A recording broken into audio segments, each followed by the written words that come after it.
So this next video is for Math 0332, Review 2, numbers 9, 10, 14, 16, 17. Again, I've just kind of picked one of everything that you see here so that you'll be able to do some of the other problems. So number 9 says that if the scale on a map is every 1.5 inches represents 45 miles, how many inches on the map will two towns be if they are 330 miles apart? So we're comparing inches to miles. So that's a ratio. And if you notice, we actually have two ratios. We have the 1.5 inch represents 45 miles, and then our other one is how many inches represents 330 miles. So we're going to actually be setting up a proportion where we have, get the right color here, sorry, A to B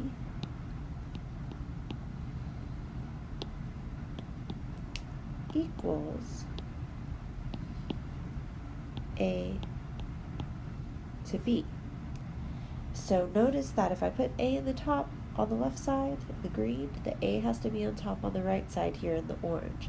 So what I like to do on these problems is just from the get-go, let's decide if we want the inches in the top or the miles, because that's what we're comparing. So I'm just going to go in the order of the problem, and I'm going to say that inches is going to go on top, miles is going to go on the bottom, and I'm going to apply that to my proportion format. So my first proportion here in green, 1.5 inches represents 45 miles. Okay, so sorry for the pause. So we're setting up a proportion. A to B equals A to B. We decided that we are going to do inches to miles. So that means that inches will go in our numerators, miles will go in our denominators. So to set this up, if we look at what I've underlined here in green, 1.5 inches represents 45 miles. So that's 1.5 inches to 45 miles equals, and we'll go over to our orange ratio, how many inches represents 330 miles. So we're not told how many inches, so this is actually going to be your x, so inches goes in the numerator, and how many inches represents 330 miles, miles goes in the denominator. So once again, we have a proportion that we solve through cross multiplication. So we'll do 1.5 times 330, and 45 times our x.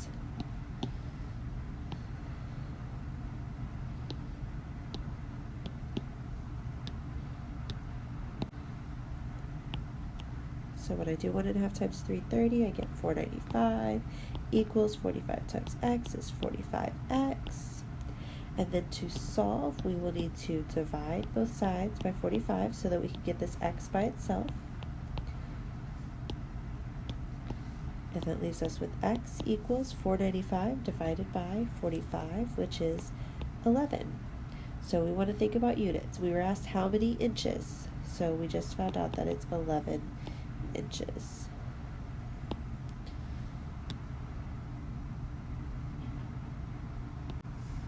So number 10, you're told that the ratio of SUVs to trucks is 9 to 5.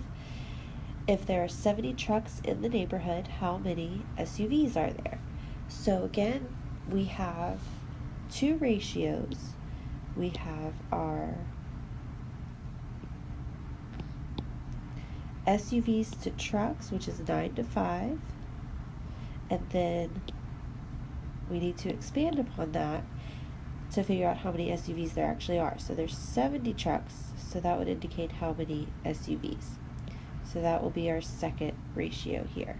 So it's set up nicely to be SUVs to trucks, so I'm just going to keep that as SUV over truck.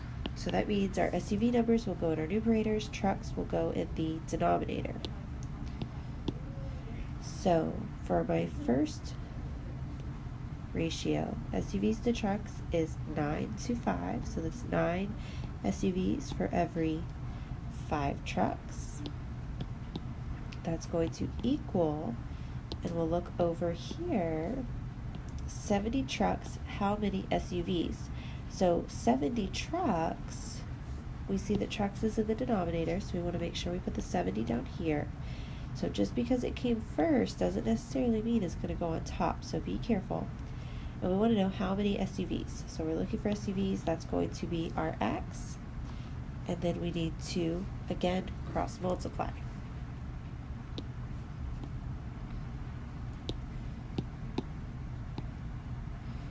Okay, so 9 times 70 will be 630, and 5 times x will be 5x. And then to solve, we need to divide both sides by 5. If I divide one side, divide the other, and we should get x equals 126, and then you have to look back, what was x? So you're asked how many SUVs, so it's 126 SUVs.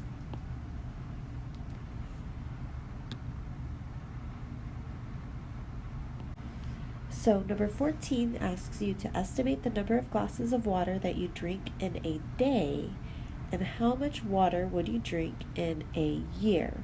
Explain your assumptions. So these are the order of magnitude problems where we can go through the process, but we weren't necessarily told what we're starting with, how many glasses of water in a day. So we have to assume. So as long as your assumption is reasonable and you actually state it, you'll be fine. But I'm just going to assume 8 glasses of water in one day.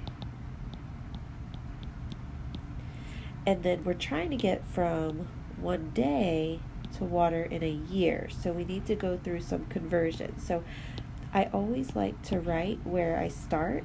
So we're starting in glasses per one day. And we want to convert that to glasses in 1 year. So we have to somehow get from 1 day to 1 year, so you should be thinking through those conversions. And we can go ahead and use our assumption that we have right here to start off. So I'll use that, 8 glasses of water that I drink in 1 day.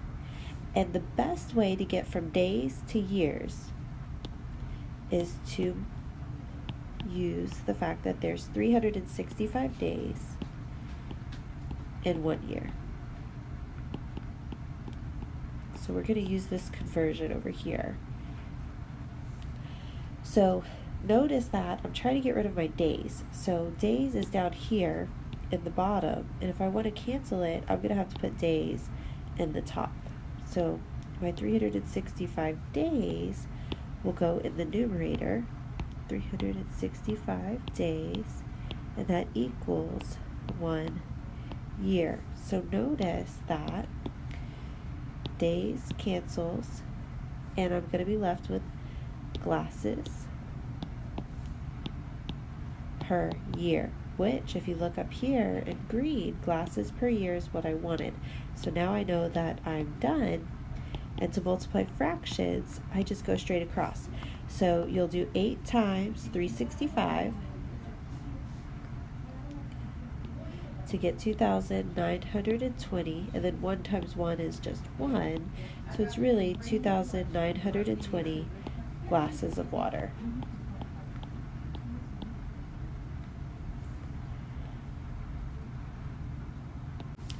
So number 16 and number 17 deals with scientific notation. So I've written out the format of scientific notation here for you guys at the top. And basically you're going to have A, your number, be between 1 and 10, but it just can't equal 10. So it's a 1-digit number, times 10 to the nth power, where the n is an exponent, that's an integer, which is a positive or negative whole number. And remember that the exponent depends on how many times the decimal point is moved. So if we take a look at 16, I want to put 16 into scientific notation. Right now it's in ordinary notation or decimal notation, standard notation. There's various terms for it. But right now it's just an actual number. We want to put it into scientific notation. So what we're going to do is we're going to take our decimal point, which is right here, and we're going to move it until there's one digit to the left of our decimal point. So that means I'm going to stop right here after the 4 so that my number is now 4.35 and then times 10, and you're going to have to figure out the exponent. So the exponent is based on how many times I move the decimal point, which if we come over here and count, it moved 1, 2, 3, 4 times, so it's going to be raised to the power of 4, but we have to think about the sign.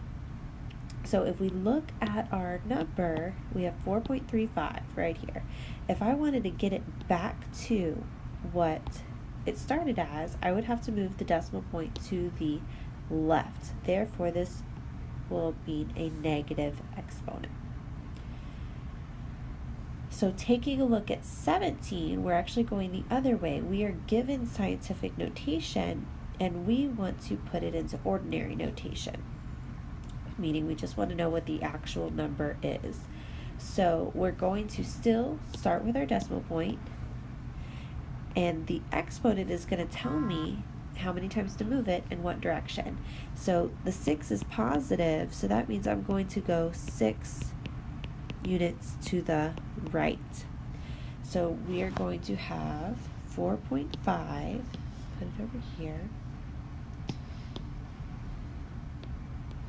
4.5, and we're going to take that decimal point and move it 6 units right. So 1, 2, 3, 4, 5, 6. The decimal point's now at the end, and anytime you have those empty spaces, you want to fill them in with zeros. So 1, so fill all of these empty little spaces in with zeros.